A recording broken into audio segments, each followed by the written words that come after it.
अध्यक्ष महोदय, मी 3 मिनिटात संपवतो, बेल नका मारू।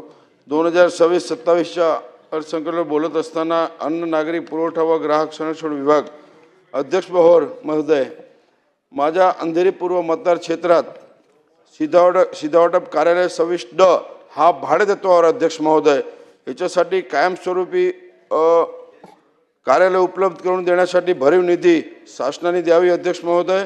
पाणी पुरवठा व स्वच्छ विभाग हा माझ्या मतदार क्षेत्रात जवळजवळ 50,000 लोकवस्तीचा एक विभाग आहे अध्यक्ष महोदय, आणि तिथे जलकुंभ बांधण्यासाठी पहाडी भागात हा विभाग आहे। जलकुंभ बांधण्यासाठी भरीव निधी अध्यक्ष महोदय शासनाने द्यावी अशी मी विनंती करतो।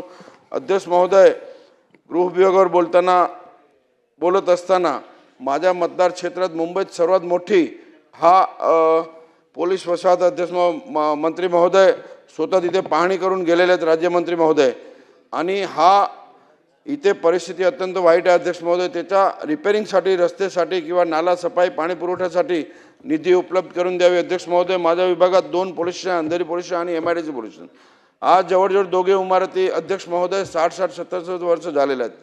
दोघी इमारतीला जर नवीन बनवून दिलं, त्याच्यासाठी भरीव निधी दिली MIDC पोलीस स्टेशन आणि अंधेरी पोलीस स्टेशन, तर पोलिसांनाही बसल्या गैरसोयी होणार नाही। पावसाळ्यामध्ये त्याच्यात पाणी भरते अध्यक्ष महोदय, आणि दोन्ही पोलीस स्टेशनमध्ये नवीन इमारती बांधून द्यावी, त्याच्यासाठी भरीव निधी द्यावी अशी मागणी करतो अध्यक्ष महोदय। अध्यक्ष महोदय, माझ्या मतदार क्षेत्रात 2 पोलीस वसाहत, अंधेरी पोलीस वसाहत आणि अंधेरीमध्ये MIDC पोलीस वसाहत, हा दोघे पोलीस जवळपास 700 ते 800 पोलीस कर्मचारी आमच्या विभागात राहतात अध्यक्ष महोदय। मंत्री महोदय त्यांचे घरही बघून आलेले आहेत, त्यांची परिस्थिती अत्यंत वाईट आहे।